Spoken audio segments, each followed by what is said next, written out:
Very good evening to all of you. আজি আমি ইংলিশৰ second class লৈ আকৌ আহি পালো। আজি ক্লাসটোত আমি ওয়ান ওয়ার্ড সাবস্টিটিউশনৰ বিষয়ে আলোচনা কৰিম। তাৰ মানে কি এটা শব্দত প্ৰকাশ কৰা। সো আমি ক্লাসটোলৈ যাম, বেছি কথা কোৱাৰ দৰকাৰ নাই, এতিয়া সময় নাই। ওকে, সো আজি কি আমি ওয়ান ওয়ার্ড সাবস্টিটিউশন এটা শব্দত প্ৰকাশ কৰা কৰিম। প্ৰথমটো কোৱেশ্চন হৈ গল যে a building in which aircraft are housed. ঠিক আছে, a building in which aircrafts are house. ঠিক আছে, এই কোৱেশ্চনটোৰ উত্তৰ কি হ'ব? এই কোৱেশ্চনটোৰ আনসাৰ কি হ'ব? চোৱা, হ্যাঙ্গাৰ। ওকে, ইয়াত হ্যাঙ্গাৰ মানে কি a large building where aircraft are store. ঠিক আছে, সো এয়াৰক্ৰাফট বিলাক বনাই পেলাই ক'ত থোৱা হয়? তোমাৰ হ্যাঙ্গাৰত থোৱা হয়। আৰু ডকইয়াৰ্ড মানে কি? ডকইয়াৰ্ড এটা প্লেস হ'ল য'ত তোমাৰ কি হয় শিপ বিলাক কি কয় ৰিপেয়াৰ কৰে বা মেইনটেইন কৰে, ৰাইট। আৰু তাহলে তোমাৰ গ্ৰেনাৰী, গ্ৰেনাৰী মানে ভঁৰাল য'ত তোমাৰ আমাৰ যিবোৰ আমাৰ খাদ্য শস্যবোৰ থওঁ। গ্যাৰেজ মানে হ'ল বিল্ডিং ফৰ এ হাউচিং কাৰ্স। ঠিক আছে, হাউচিং মানে ষ্ট'ৰ কৰা। ওকে, সো ডকইয়াৰ্ড মানে হ'ল য'ত তোমাৰ কি হ'ব শিপ বিলাক মেৰামতি কৰিব, শিপস বিলাক মেৰামতি কৰিব। গ্যাৰেজ মানে হ'ল তোমাৰ য'ত কাৰ ষ্ট'ৰ কৰা হ'ব বা কাৰ হাউস হ'ব। ঠিক আছে, য'ত তোমাৰ কাৰ হাউস বা কাৰ ষ্ট'ৰ কৰা হ'ব। আৰু তোমাৰ হ্যাঙ্গাৰ মানে হ'ব য'ত কি হ'ব তোমাৰ এয়াৰক্ৰাফট বিলাক, এয়াৰক্ৰাফটস।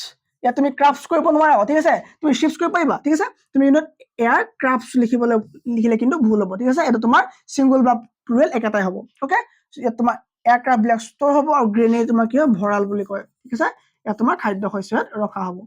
ঠিক আছে, ওকে। যেনেকে তোমাৰ সিনাৰিজ নহয়। ঠিক আছে, ঠিক তেনেকে এয়াৰক্ৰাফট নহয়।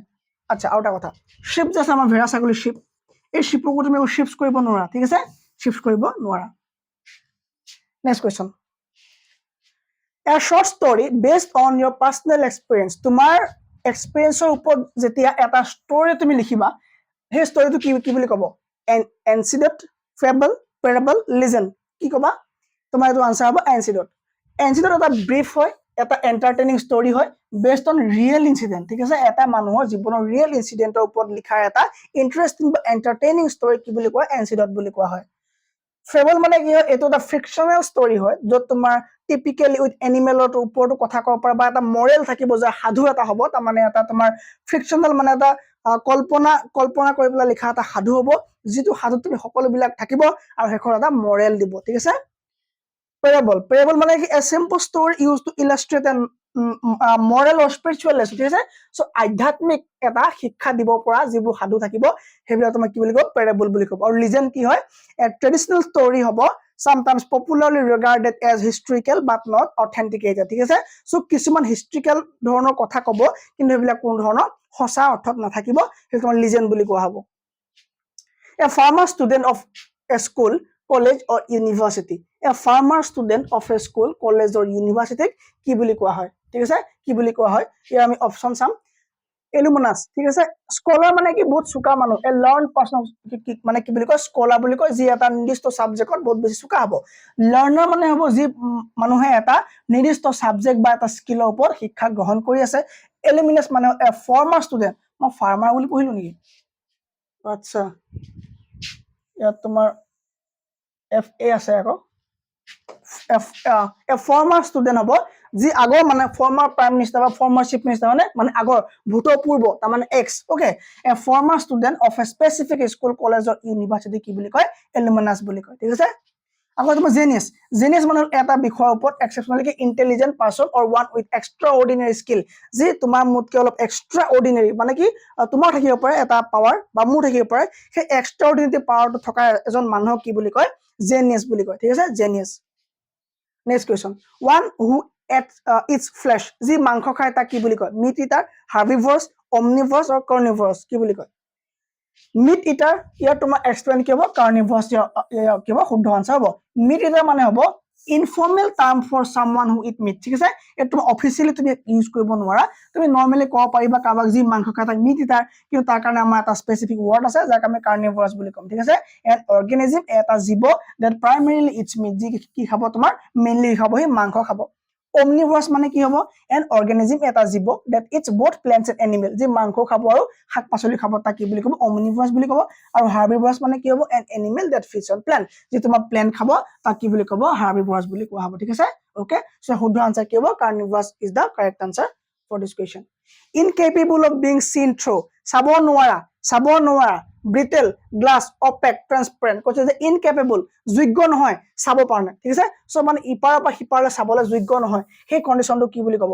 এই তোমাৰ কি বুলি অপেক বুলি ক'ব এইটো বাৰে বাৰে অহা কোৱেশ্চন হয় এইটো তোমাৰ বাৰে বাৰে তোমাৰ পৰীক্ষা দেখিবা অপেক ঠিক আছে সো ব্ৰিটেল মানে হল যে ইজিলি ব্ৰকেন অৰ shattered ওকে ভাঙিব পৰা গ্লাছ মানে হল ট্ৰান্সপাৰেন্ট গ্লাছৰ মাজে তুমি চাব পাৰিবা ট্ৰান্সপাৰেন্ট মানে তো আমাৰ এটো ধৰণে বুজিলে ন সো গ্লাছ এটা ট্ৰান্সপাৰেন্ট হয় সো ট্ৰান্সপাৰেন্ট মানে কি এটা বস্তু মাজেদি আমি চাব পৰা হয়নে ওকে কিন্তু অপেক মানে হল তোমাৰ তাৰ মাজেদি কি নহব আমি চাব নোৱাৰি কি হয় তোমাৰ লাইট পাস নহব বা ট্ৰান্সপাৰেন্ট নহব ঠিক আছে সো যাৰ মাজেদি চাব নোৱাৰি তা কি বুলি কয় অপেক বুলি কোৱা হয় next question one who hates mankind যি মানুহ বেয়া পায় তা কি বুলি কয় ইয়াক তোমাক কয় মেসেন্থ্ৰপ কি বুলি কয় মেসেন্থ্ৰপ ওকে এথিষ্ট মানে হল কি a person who does not believe in God ঠিক আছে যি ভগৱানৰ উপস্থিতি ভগৱানৰ প্ৰেজেন্স বিশ্বাস নকৰে তাক এথিষ্ট বুলি কয় তারপর তোমার পেসিমিস্ট মানে হল a person who tends to see the most except of thing worst মানে এসপেক্ট অফ থিং আৰু তোমাৰ হেটাৰ যি বেয়া পায় ওকে পাৰ্সন বেয়া পায় যি তোমাৰ মেনকাইন্ড বেয়া গোটেই মানুহক বেয়া পায় তাক কি বুলি কয়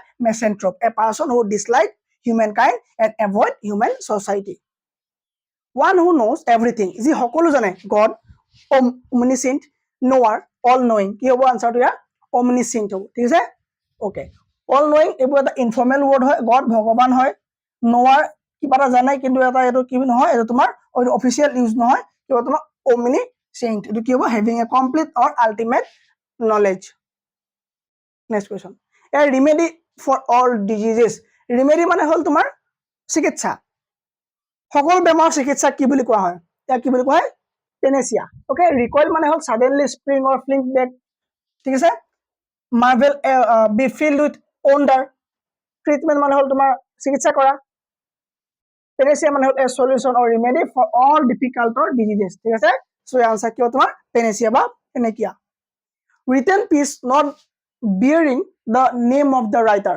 ঠিক আছে কৈছে যে written piece কিবা এটা লিখিলে তাত তোমাৰ ৰাইটাৰ জনৰ নামটো তাত নাই তো কি বুলি ক'ব এননিমাস ঠিক আছে নাম নাই কিয়া যিখন কিতাপ হ'ব সেইখন তোমাৰ কি হ'ব পেৰিফ্লাছ অফ দা এথেৰিয়ান সি সেই কিতাপখনৰ লেখক কোন আছিল কবাচোন কমেন্টত এইটো কি হ'ব এননিমাস যাৰ নামটো দিয়া নাযায় হনে এননিমাস কোনে লিখিছে গম নাপায় ফলছ মানে মিছা ঠিক আছে সো এটো কি হ'ব আনসাৰ এননিমাস হ'ব তো তোমাৰ প্লেগাৰিজম মানে কি the practice of taking someone else work or ideas and passing them off as one own ঠিক আছে eligible মানে কি not clear enough to read ঠিক আছে পঢ়িবলৈ যেটো যোগ্য নহয় বা স্পষ্ট নহয় ঠিক আছে এটো কোৱেশ্চন আনসাৰ কি হ'ব unanonymous বা anonymous ঠিক আছে anonymous the practice of having more than one wife at the same time so এগৰাকীতকৈ বেছি বিয়া পতা কি বুলি কয় polygamy বুলি কয় ঠিক আছে কি বুলি কয় polygamy মানে কি the practice or custom of having more than one wife এগৰাকীতকৈ বেছি বিয়া পতাটো polygamy monogamy the practice of having only one wife বিয়া পতাটো কি বুলি কয় monogamy